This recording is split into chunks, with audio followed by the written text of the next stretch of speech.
Hey book fans and book nerds of the world, it's Elias and welcome back to another video here on E&E Book Reviews. So I just finished reading Among the Hidden by Margaret Haddix, the first book in the best-selling Shadow Children series, and I thought, why not I do a review on it. Among the Hidden is a very good book. It's a young adult dystopian novel that follows the events of a boy named Luke Gardner who is living a pretty tough and miserable life. It turns out that in his society, there is this really strict law where third children are not allowed. They're basically illegal.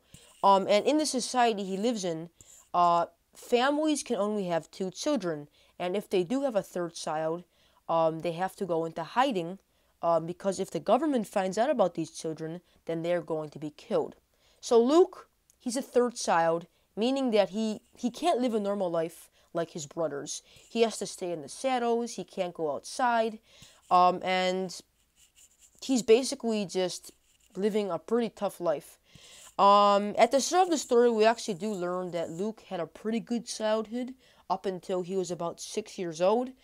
His family used to own this really big woods property, so that means that Luke could actually go outside and at least play with his brothers a little bit because there was like a woods that was covering him from being seen.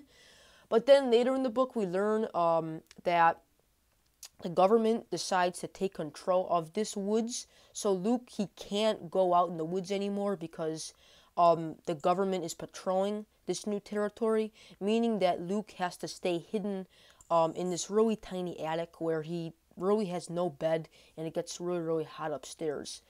So it's pretty intense. Right off the bat, we learn that this society is not good. There is a global food shortage, so the reason why the government is so strict is for these reasons. But as for Luke, he's a pretty good kid.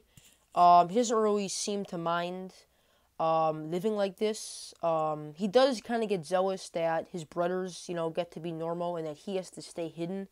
But other than that, he's pretty much fine with it until one day he finds out about a other shadow girl named Jen who lives a couple of doors down. So in the book, later in the book, like after a few chapters, Luke finds this girl named Jen, and she is also a shadow child who stays hidden at home because she is a third child. And the two of them, later in the book, they kind of meet each other and they become best friends. And Jen goes on to explain to Luke how there are these other shadow children across the world who also are illegal, just like Luke and her. So she goes on to explain to Luke that she wants to start this revolution against the government to hopefully overthrow the government and basically inform the president that there needs to be changes because the way that these kids are living is not good. Having to stay in the shadows is super unfair and something that no one should ever have to experience. And Luke, he's not really sure about the idea of trying to overthrow the government because he knows that it's a very dangerous plan and that if the government finds out about this, then they're going to be killed. But later in the story, Jen decides to go on this strike and she actually winds up dying. And it's up to Luke to carry this burden on his shoulders and hopefully continue to uprise the government and hopefully keep people aware that there needs to be a change before things really escalate. So that's pretty much the whole premise of the story. It's a really short book, only 150 pages. The book ends with, like I said, Luke having to deal with the loss of Jen and him trying to start a new revolution.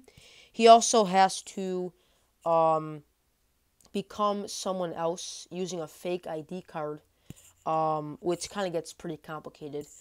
Overall, really great read. It was very fun, very dark, and something right up my alley. I'm actually quite surprised that I never knew of this book. Like, I didn't find out about it until a couple weeks ago, so I'm very happy that I stumbled across it. Like I said, very short read, really fun. And if you're a huge fan of, like, the Hunger Games or the Divergent series or really anything dystopian, then I think you're really going to enjoy this. There are 7 books in the series, so don't worry. It's not over yet, which I'm really excited about. I did order a box set from Barnes & Nobles today, which basically contains all 7 of the books. So I will be doing an unboxing video when I get that box set, as well as more reviews on each book in the series. Anyway, with that said, hope you guys enjoyed, and I will see you on another video. Peace out.